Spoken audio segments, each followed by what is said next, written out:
சில நிமிடங்களில் உம்மை இழந்து பகைத்து பிரிந்திருந்தேன்.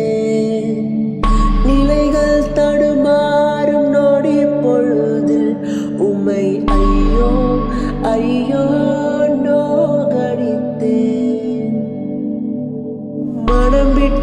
மனம் விட்டு பேச வைத்திரே, நெஞ்சார என் மனதை பாட வைத்திரே.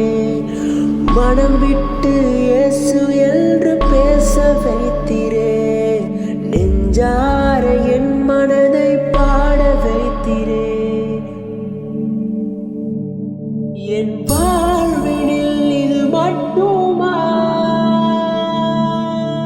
கனவாய் விளங்கும் ஏக்கம் அனைத்தும் நினைவாகும் ஓர் நாள் வருமே. அண்ணா எனக்காய் நீர் தரும் அனைத்தும் உலகம் கண்டு வியந்திடுமே. உறவாய் நெஞ்சங்களில்